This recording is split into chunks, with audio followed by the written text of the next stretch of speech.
They say the mountains of the Ozarks hold secrets older than time, secrets so dark, so twisted, that the very earth seems to whisper warnings to anyone who dares come close. In 1856, a group of women, known as the Mountain Witches, lured unsuspecting men into the depths of the forest, not for theft, not for revenge, but for rituals that defy all human understanding. Men vanished, bodies were never found, and the whispers say the mountain itself demanded blood. But what really happened in those shadowed forests? Why did the men never return, and what unspeakable ceremonies were carried out behind the closed doors of the witches' hidden cabins? Tonight, you'll uncover the horrifying truth of the Mountain Witches, their breeding rituals, their ancient master, and the terrifying fate of those who were marked by the mountain itself. If you think you're ready to confront the darkness, stay, because once you enter these woods, there's no turning back. No one in the Ozarks ever spoke of the three sisters of Blackthorn Ridge. Not aloud, not while the wind could hear. But the first whisper slipped out the night. Elias Carrington stumbled into the town square, barefoot, blood on his shirt, and eyes so empty they looked like blown-out lanterns. People rushed toward him, but he only stared past everyone, as if he saw memories he wished were lies. Someone finally asked, "Elias, where were you?" His jaw trembled, his lips cracked open, and he whispered, "The Mountain Witches, they took my shadow." No one believed him, at least not until he collapsed face first into the dirt. And when they rolled him over, the lantern light hit the ground behind him. And there was nothing. No silhouette. No shadow. As if something had peeled it off his body like wet paper. Women screamed. Men stepped back. Someone muttered a prayer. Before anyone could react, Elias's body jerked violently. His back arched. His fingers clawed the earth. And then, he spoke a second time. Only now, his voice was not his voice. A hollow, layered whisper crawled out of him. The ritual begins. "The mountain is hungry." The church bell cracked from the vibration. Then Elias went limp, dead. The doctor later claimed it was heart failure. Others said it was fear. But the old people, the ones who knew the Ozark folklore, they said Elias wasn't killed. He was claimed. And as the sheriff tried moving the body, a small sealed pouch fell from Elias's pocket. Inside was something folded, stiff like old parchment. A drawing. No, a warning. It showed a cabin deep in the mountains. Smoke rising from the chimney, and three women standing outside it, their faces hidden under long black veils. Below the sketch, written in a shaky hand, "Don't go up the ridge. They want more men." But the sketch had one final detail, a detail no one noticed until the next morning. The same three veiled women drawn on the paper had no shadows either, not even under the bright lantern glow, as if the darkness itself refused to touch them. The morning after Elias died, the sheriff organized a small group of men to investigate where he had come from. 5 men in total. They didn't go because they were brave. They went because every wife in town whispered the same thing the night before. If they're taking men, who's next? The men gathered horses, lanterns, rifles, and the old topo map of Blackthorn Ridge. But something strange appeared immediately. Elias's sketch of the cabin didn't match the map. There was no cabin recorded anywhere on Blackthorn Ridge. But the sketch, that rough, shaky outline, felt too detailed to ignore. The men rode out anyway. The forest grew thick fast. Thicker than usual. The trail narrowed until the horses had to walk single file. Dead branches cracked under hooves, but the forest itself felt watchful. At one point, Deputy Harland whispered, "Do you hear that?" They all stopped. No wind. No birds. No insects. Nothing. The forest was dead silent. The kind of silence that makes a man feel like prey. They continued cautiously until the trail split into two. Left, a familiar hunting path. Right, a dark, narrow opening through brush that none of them remembered. And yet, a smell drifted from the right trail, wood smoke. The sheriff frowned. "You boys smell that?" They all nodded. Fresh smoke meant a cabin. A fire. Someone alive. They followed the right path. The deeper they went, the stranger the forest became. The trees grew twisted, curling unnaturally toward the trail like they were bending to watch the men pass. The air grew warm, almost humid, even though it was late October. After nearly an hour, the forest finally thinned, and there it was. A cabin. Old, rotting, slanted, but unmistakably the same one from Elias's sketch. Only one thing didn't make sense. The cabin looked new. Not new, as in freshly built. New as in it hadn't been there yesterday. No tracks. No chopped wood. No signs that humans ever lived here. Just a cabin that appeared like a thought breathed into existence. Deputy Harland shivered. This wasn't here last hunting season. I swear on my life. Before they could decide what to do, the front door creaked open on its own. A soft humming drifted out. 3 voices harmonizing in a low, haunting tone. Not a song, not a chant, something between. The hairs on the back of every man's neck rose. Sheriff Alden whispered, "No sudden moves. Stay together." They approached slowly. The humming stopped. Silence. Then, a figure appeared in the doorway. A woman, tall. Unnaturally tall. Her dress was old-fashioned, black, torn at the bottom. Her face was hidden behind a long veil. She stood perfectly still, arms at her sides as if she'd been waiting. Harlan's breath hitched. This ain't normal. But before anyone could retreat, two more women stepped forward behind her. Same height, same dress, same black veil. 3 sisters. The mountain witches. The ones the old people warned about. The lead witch tilted her head slowly. So slowly it felt mechanical. Then she spoke in a voice soft as smoke. "Elias sent you." A shudder ran through the men. Sheriff Alden raised his gun just an inch. "What did you do to Elias?" The witch's veil shifted as if she smiled beneath it. "We completed what he begged us for." "Begged?" Harlan snapped. "He came back half dead." The witch leaned forward. "No, gentlemen," her voice deepened, layered, ancient. "He came back half finished." Before anyone could react, the witches lifted their hands in perfect unison, pale, thin fingers dripping with something dark, and the cabin behind them groaned as if something inside was moving. Sheriff Alden broke. "Fall back! Fall back!" They ran, but the forest changed behind them. Paths disappeared, trees shifted, lantern flames sputtered and died. And through the twisting branches came the witches' voices, a soft, mocking whisper that chased the men down the mountain. "We only need one of you tonight." The men ran until their legs burned, until their lungs clawed for air, until all they could hear was their own blood pounding in their heads. But no matter how fast they ran, they kept hearing footsteps behind them. Not human footsteps, not animal footsteps. These footsteps were slow, measured, in perfect sync. As if 3 figures were walking calmly through the woods, never speeding up, never falling behind. "Just following," Sheriff Alden shouted. "Don't look back! Just move!" But one man couldn't help himself. Deputy Harland turned his head for just a second. Just one, and that was enough. His lantern light caught something behind the trees. 3 tall silhouettes standing perfectly still between the branches. "Watching. Waiting," Harlan screamed. "They're right!" His sentence never finished. His lantern glass exploded. A burst of shattering sparks and something wrapped around his ankle. A root. Or a vine. Or something worse. It yanked him off his feet so violently that his body slammed against the ground with a sickening crack. The other men turned just in time to see Harlan dragged backward across the dirt, fingers clawing, boots digging, throat choking out broken pleas. "Help! Don't let them take me!" Sheriff Alden and the others rushed toward him, but the forest moved against them. Trees bent, branches crossed like bars. Roots twisted out of the ground like snakes hissing a warning. Harlan was being pulled toward the darkness, dragged toward the cabin path, legs flailing violently as he dug his nails into the soil, tearing them bloody. "Alden! Alden! Please!" Alden raised his rifle to shoot at whatever had him, but then something stepped into the lantern light behind Harlan. A woman's figure, tall, veiled, standing perfectly still. And then 2 more figures stepped beside her. 3 silhouettes, 3 veils. 3 sisters watching their prey. Harlan screamed when he saw them. A scream ripped out of pure, raw terror, a sound only a man who has seen his own death can make. Alden took aim, but the lead witch slowly lifted one hand. The forest went dead silent. Harlan stopped screaming. His body stiffened, then went slack. Still alive, but frozen. Paralyzed. The witches glided toward him, their veils brushing the leaves, their feet not touching the ground. Alden shouted, "Harlan! Fight! Fight it!" But Harlan's lips trembled with only 2 words. "Don't come." The witches reached him. One placed a hand on his chest, pale fingers pressing gently, almost lovingly. And then, Harlan's shadow peeled off the ground. Not slowly, not naturally. It rose like smoke, twisting and writhing, stretching 2, 3, 4 feet tall before sinking into the witch's hand. The forest gasped. The air turned cold. Harlan's eyes rolled back. He didn't scream this time. He couldn't. When his shadow fully disappeared from the dirt, his body collapsed. His eyes stared glassy and unfocused. Alive, but empty. The witches vanished into the trees, taking the shadow with them, silently, effortlessly.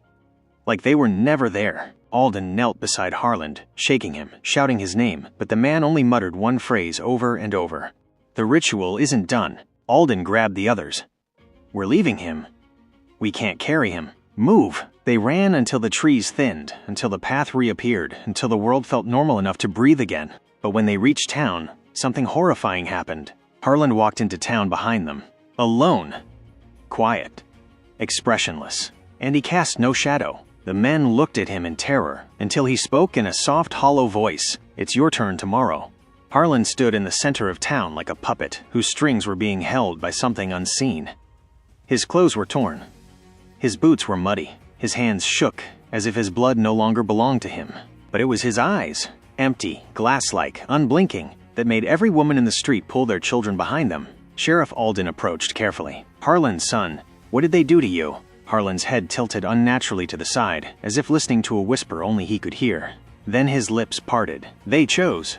Alden swallowed. "Chose who?" Harlan smiled. A thin, lifeless smile. "You."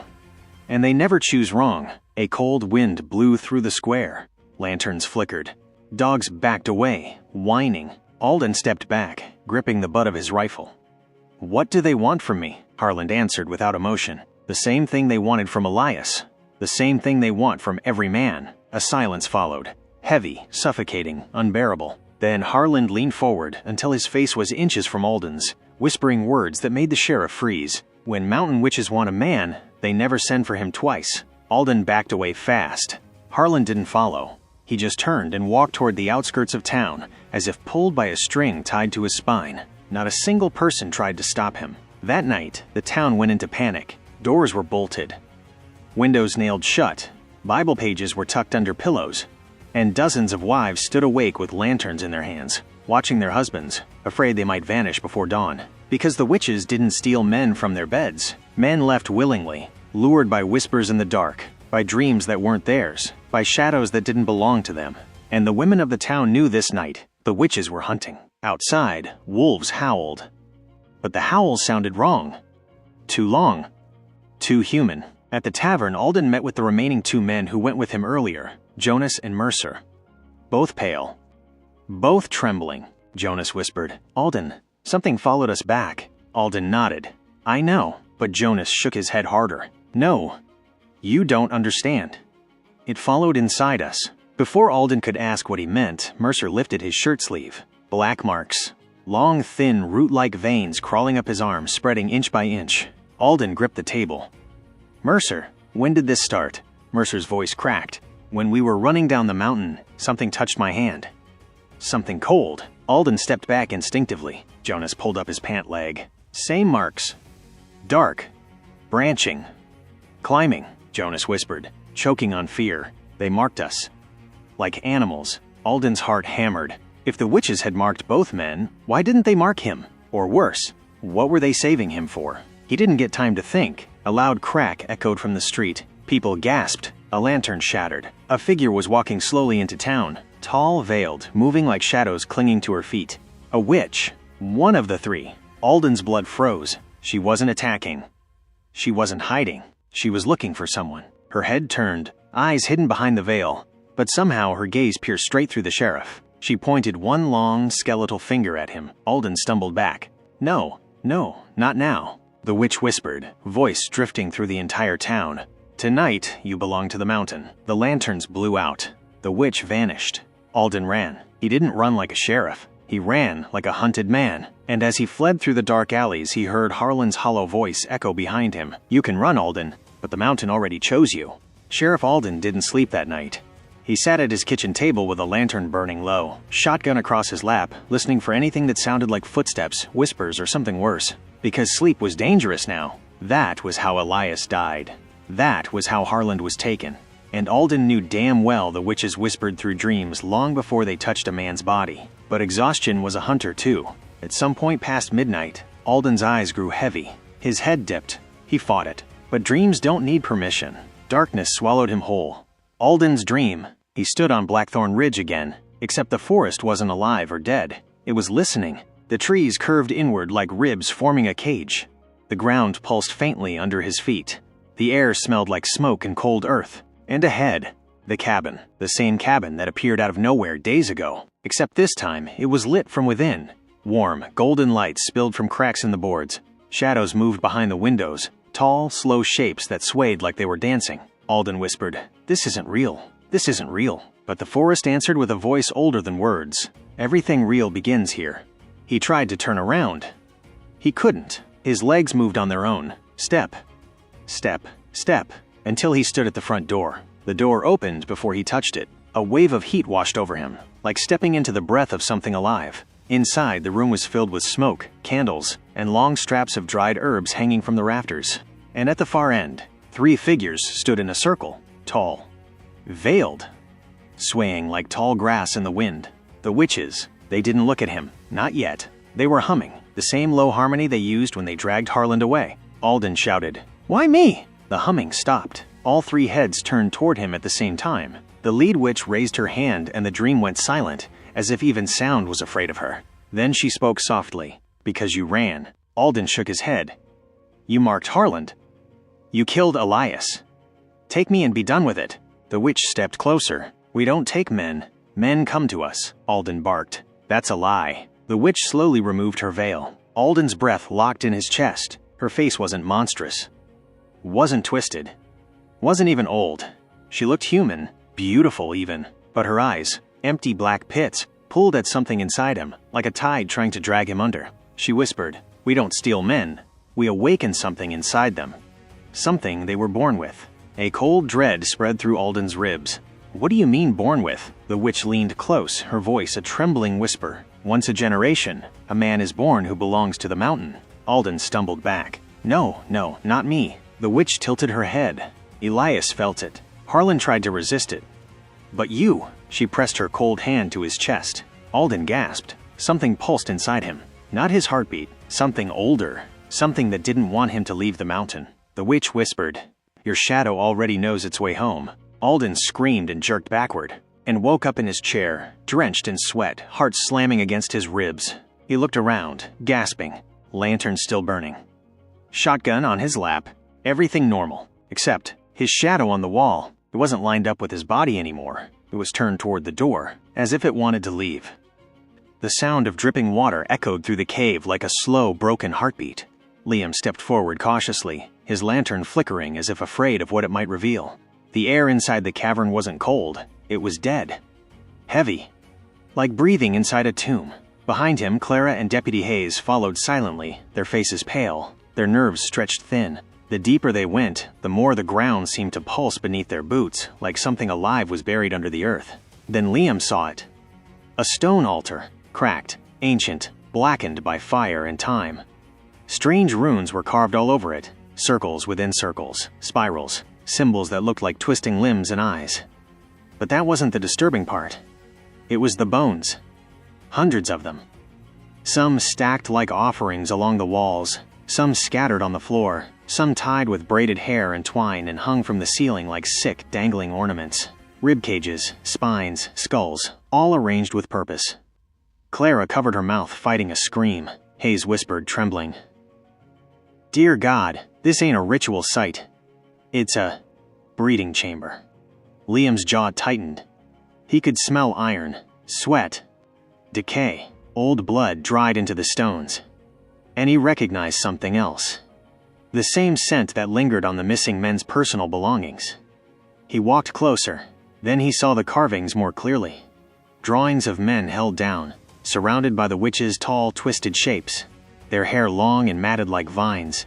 Their pale limbs wrapped around their victims in disturbing, unnatural ways. Clara whispered, "This is where they brought them. The men they lured." Liam nodded. The truth was finally forming.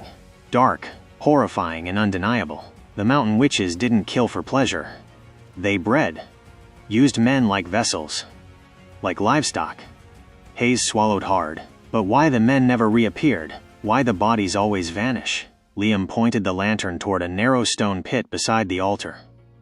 Inside the pit were torn fabric scraps, teeth, and black, tar-like residue smeared along the walls. Clara stepped closer, her voice trembling. "They eat them after they're done." The truth hung in the air like poison. Suddenly, a sound rose from deeper inside the cave. A low, wet exhale, followed by the heavy drag of something scraping against stone. Liam turned sharply. Clara froze. Hayes raised his weapon, hands shaking. Then a whisper drifted toward them, soft, slithering, almost childlike. "You came back." The lantern flickered violently. A tall shadow blended itself out of the stone wall like a living nightmare. Long fingers stretching. Hair hanging like ropes. Skin pale as candle wax. Her mouth was cracked, wrong, too wide. Her eyes were black pits. One of the mountain witches. Clara stumbled back. Hayes fired, but the gunshot echoed uselessly. The witch didn't dodge, didn't flinch, didn't even bleed. The bullet passed through her like she was made of smoke and bone dust. She smiled, a smile that made the whole cave pulse. Liam stepped in front of Clara, gripping his lantern tight. The witch tilted her head, spoke again, words sliding out like broken teeth. "We have waited for the last son of the Ozarks." Liam froze. What are you talking about?" Her neck cracked as she leaned closer. "You belong to us." The cave began to shake, stones falling from the ceiling. More whispers filled the darkness, dozens of them. Hayes shouted, "They're waking up! We need to run!" But it was already too late. Hands, cold, skeletal, dripping with soil, began to rise from between the stones, crawling up the walls, dragging themselves from cracks too small for anything human to pass through. The witches were emerging. All of them. Liam grabbed Clara's arm. "We're leaving, now." He shoved Hayes forward as the cavern erupted with shrieks that didn't sound of life, but of hunger centuries old. They sprinted toward the cave entrance. The witches followed, their limbs stretching unnaturally, bending backwards. Claws scraping sparks across the stone, their long hair whipping like living tendrils. The hunters had become the hunted. And the mountain had awakened to claim what it believed was rightfully its own. As they ran, the witches' voices chased after them, echoing in unison. The last son of the Ozarks must return. Liam didn't dare look back. He knew if he did, he would never escape that cave alive. The three of them burst out of the cave like drowning victims exploding into air. Liam collapsed onto the forest floor, lungs burning, ears ringing with the witches' screams. Behind them, the cave mouth pulsed, breathing like a living creature, whispers curling out like smoke. "Last son, come home." Deputy Hayes staggered to his feet, chest heaving. Clara leaned against a tree, shaking uncontrollably. Liam stood up slowly, staring back into the darkness they had escaped, barely. Clara grabbed his arm. "Liam, what did she mean? Last son of the Ozarks? Why did she say that to you?" Liam didn't answer, not because he didn't want to, but because he knew something he had always tried to bury. Hayes stepped closer, his voice low. "What aren't you telling us?" Liam swallowed hard, his hand trembling as he wiped sweat and dirt from his face. "There's a family story, something my grandmother used to whisper when she thought I was asleep. I always assumed it was superstition. Local folklore." Clara steadied him. "Tell us." Liam exhaled shakily. "My great-great-grandfather didn't die in a hunting accident like the family always claimed. He went missing. In 1856, Hayes' eyes widened. "That's the same year the witch ritual started." Liam nodded. "And there's more. My grandmother once said the witches didn't choose their victims randomly. They chose men from a certain bloodline, a bloodline said to be the seat of the mountain." Clara whispered, "So they've been hunting your family for generations?" Liam shook his head slowly. "No, not hunting." He took a deep breath. "Waiting." Hayes rubbed the back of his neck nervously. "Waiting for what? For you?" Liam's voice cracked. "For the bloodline to come full circle. To complete something they started in 1856. A cold wind cut through the trees. Clara shivered. "What could they possibly want with you?"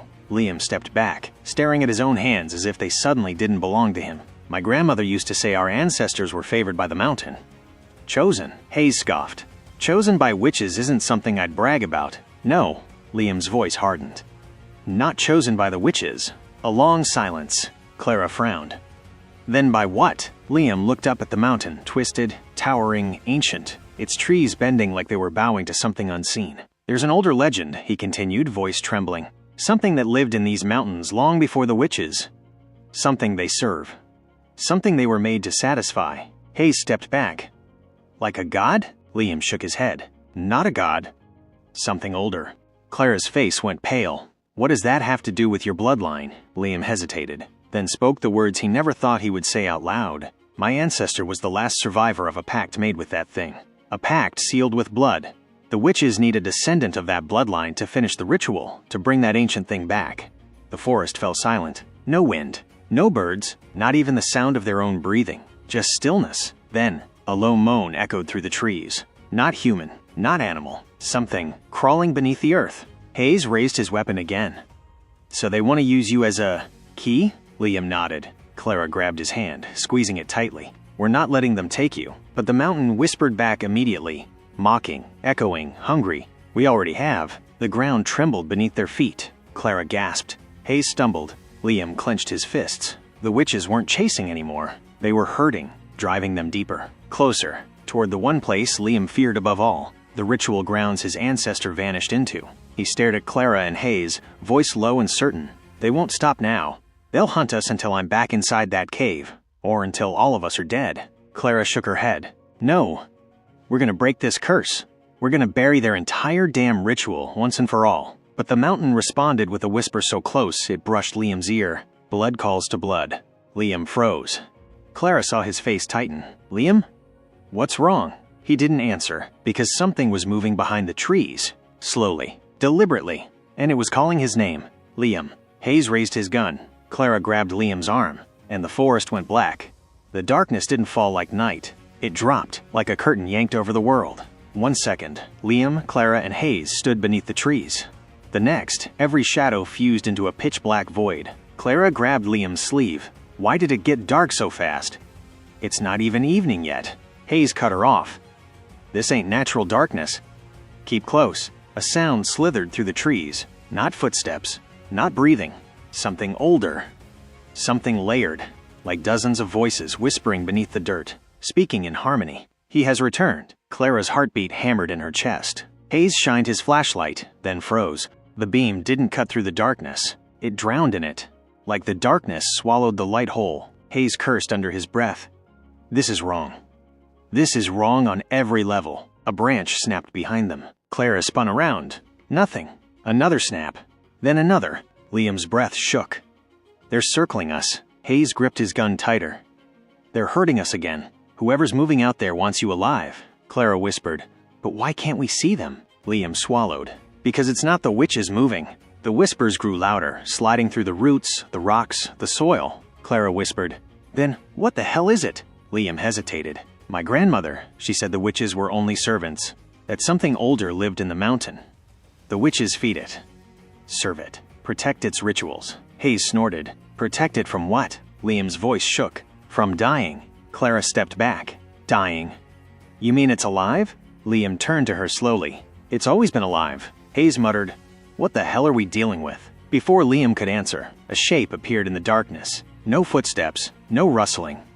Just there, a figure, tall. Human-shaped, but wrong. Clara's breath caught. "Liam, is that?" Liam took a shaky step forward. "No, that's not a witch."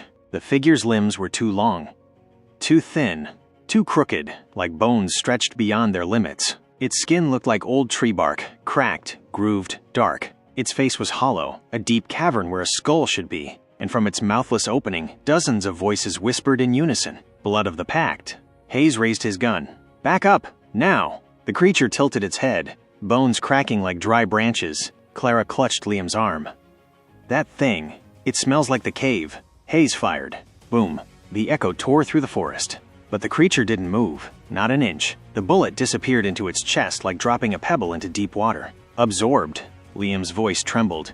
"It's not flesh. It's the mountain." The creature leaned forward. Its limb, long, jointless, root-like, reached toward Liam, stopping an inch from his face. Clara screamed and pulled him back. But the creature didn't touch him. It just whispered, "Come. The womb awaits." Hayes stepped between them. "Back off. He's not going anywhere with you." The creature turned its hollow face toward Hayes and exhaled. A wave of rot and cold slammed into the deputy. Hayes stumbled back, choking, eyes watering. His skin blistered, his lips cracked. Clara grabbed him. "Hayes!" The creature's whispers grew louder, twisting into something almost like hunger. "The witches wait. The seed must bloom. Bring him." Hayes, barely able to speak, gasped, "Liam, run." But Liam couldn't move, not because he was frozen with fear, but because the whispering beneath the earth grew louder, calling him, inviting him, pulling him. Clara shook him hard. "Liam, snap out of IT." He blinked, and the whispers stopped. Completely. Silence. Then, a single ancient voice rose from everywhere and nowhere. "Bring the heir to the Valley of First Blood." The creature stepped back, melted into the darkness. Gone. The unnatural night began to lift slowly. Clara steadied Liam, her voice shaking. "What was that thing?" Liam whispered. "The mountain's original priest. The first servant. The witches didn't create the rituals. He did. Hayes groaned in pain, leaning against a tree. His skin was gray and cold. Clara examined him. "What did that creature do to you?" Hayes gasped, coughing violently. "It's pulling the heat out of me." Liam knelt beside him. Hayes grabbed Liam's wrist with surprising strength. His voice cracked. "Don't let them take you. Whatever they're planning, it'll be worse than death." Liam nodded, trying to stay calm. "We're going to help you." "I promise." But Hayes shook his head weakly. "You help by ending this. You end it by destroying whatever they're trying to bring back." Clara whispered, "But how do we fight something that's older than the mountain?" Liam stood, jaw tight, determination replacing fear. "We find the ritual site. My ancestor disappeared there. The witches were created there. This all began there, and that's where it ends." Clara swallowed hard. "And that place is?" Liam pointed toward the deepest part of the mountain, where the trees grew twisted like frozen screams, and the mist hung heavy even in daylight. "The Valley of First Blood." Hayes coughed again, collapsing forward. Clara tensed. "Liam, we need to move now, before that thing comes back." Liam nodded, and as they lifted Hayes between them, the forest whispered one final warning. Soft, mocking, hungry. The air is awake. The forest grew twisted as they ascended the mountain. The trees weren't just old. They were alive in a way that made the hairs on Liam's neck stand on end. Branches curled toward them, scraping their faces like skeletal fingers. Shadows shifted independently of the sun. Mist clung to the ground so thick it felt like walking through cold, wet wool. Clara leaned heavily on Liam's shoulder. "I can't believe this. How did it get this bad?" Liam didn't answer. He could feel it now. Something pulling him deeper into the mountain, an invisible tug beneath his skin. Something old. Something hungry. Hayes, pale and trembling, coughed violently. "This valley, it's not just a place. It's a trap. The witches, the mountain, it's all waiting for you." Liam swallowed hard. "I know. That's why we keep moving. The faster we get there, the sooner we can stop it." Suddenly, the forest fell completely silent. Not just quiet, dead. No wind, no animals, no rustling leaves. Only their breathing, harsh and ragged. Clara whispered. "Do you feel that?" Liam nodded. "It's watching.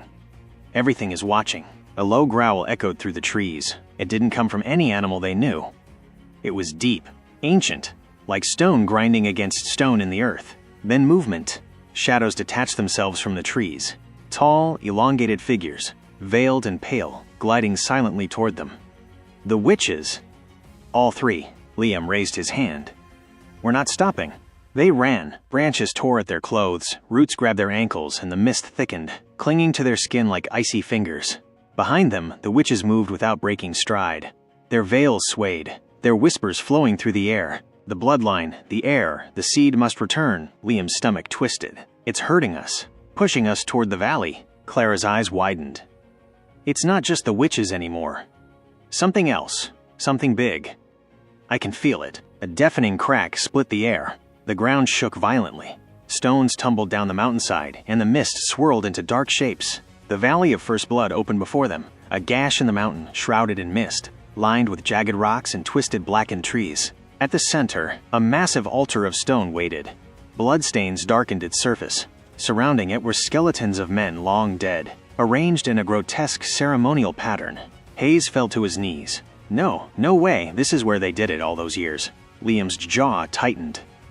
"This is where it ends." The witch's whispers rose again, and then something else, a low, wet growl from beneath the valley, echoing up the cliffs. The mountain itself seemed alive, shifting slightly under their feet. A figure rose from the altar, taller than any man, its limbs bent in impossible angles, its face a hollow void, its voice a chorus of whispers. "The air has returned. Let the ritual begin." Liam took a deep breath, gripping Clara's hand. "This is it. No more running. We end it tonight, or we die trying." The witches circled the altar, their hands raised. The ancient entity beneath the stones began to rise, pulling itself from the earth with tendrils of black, smoky flesh. Clara's teeth chattered. "It's alive," Hayes whispered, voice trembling. "This is what they've been waiting for." Liam nodded grimly. "And I am the key, but they don't control me. Not anymore. This ends with me." As the witches chanted and the mountain trembled, Liam felt the blood of his ancestors surge through him. The whispers of the mountain called to him, but he resisted. The valley darkened further, the entity fully emerging, towering over them all, black eyes fixed on Liam. The final confrontation was about to begin. The Valley of First Blood trembled under the weight of the mountain's ancient presence. Liam stood at the edge of the stone altar, Clara clutching his arm, Hayes barely able to stand. The witches circled them, pale veils flowing like smoke, their chanting rising in intensity. The air was thick, tasting of iron and rot, vibrating with the low hum of something older than the mountains themselves. The ancient entity rose fully from the ground. Its form was monstrous and impossible, limbs like twisted roots, a hollow, faceless head that radiated darkness, and eyes that burned into Liam's soul. "The air," it whispered, voices layered like dozens of mouths in one. "The seed has returned. Fulfill the pact." Liam clenched his fists. "I am not your heir," he shouted, voice cracking. "I will not serve you." The witches stopped chanting. Silence fell, broken only by the low growl of the entity. "You cannot deny blood." The voice was everywhere, inside his head, under his skin. "It calls to you. It demands you." Clara stepped forward. "You're stronger than this, Liam. Fight it! Fight them!" Liam's heart hammered. He felt the surge of power in his veins. The blood of generations. The pact his ancestors made. The mountain trying to claim him. The witches raised their hands. The ground under Liam split slightly, black smoke curling around his feet. Shadows from the valley began to stretch toward him, reaching like fingers. Hayes yelled, "Liam, use them! Use your bloodline against them!" The entity lunged. Its tendrils lashed, black as midnight, aiming for Liam's chest. But Liam struck the altar with his hands, screaming with all his might.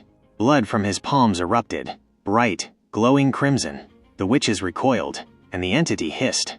Liam's ancestral power surged through him, surrounding him in a shield of bloodlight. "No!" The entity roared. Its voice shattered rocks, echoed off the cliffs, and shook the earth. Liam stepped forward, channeling every ounce of his will, chanting words he had never spoken aloud but instinctively knew. The witches screamed as the blood surged higher, enveloping the entity. Shadows writhed and screeched, twisting against the glowing red light. Then, silence. The entity froze, shrieking, caught in the binding force of Liam's blood. With a final scream, Liam thrust his hands forward. The altar cracked violently. Black smoke and shadows exploded into the sky. The witches screamed and collapsed, their bodies dissipating into ashes. The mountain shuddered one last time. Then, stillness. Clara stumbled toward Liam. "Is it over?" Liam fell to his knees, trembling, blood dripping from his palms but fading, leaving no mark. "I think so. For now." Hayes slowly stood, wobbly but alive. "The witches, the mountain, it's gone." Liam shook his head. "Not gone. Waiting. But we broke the ritual. We stopped the air from being taken. We've survived. That's all that matters." The valley, once dark and menacing, was quiet now. Mist rolled gently across jagged rocks. The trees, twisted and blackened, swayed in a soft wind, as if sighing. Clara looked at Liam, eyes wide. "We did it. We actually survived." Liam nodded, exhaustion overtaking him. "Survived. But the mountain never forgets." Hayes muttered, "Next time, it won't be so easy." Liam's gaze drifted toward the peak, toward the dark ridges where shadows still lingered. He knew the mountain's whispers would return, one day. But tonight, they had won.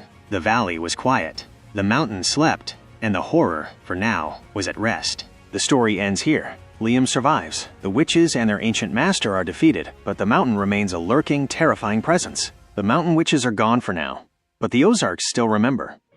The forests still whisper, and the shadows of those who vanished linger, waiting for the next generation to wander too close. What happened to the men taken by the witches? What became of the bloodline the mountain demanded? Some say the mountain never releases its chosen. It only waits. If you think the story ends here, think again. The darkness of the Ozarks never truly sleeps, and somewhere, deep in the mountains, the whispers are still calling. If you want to uncover more forgotten horrors from the darkest corners of history, make sure to like, subscribe, and turn on notifications. But remember, some secrets are better left buried.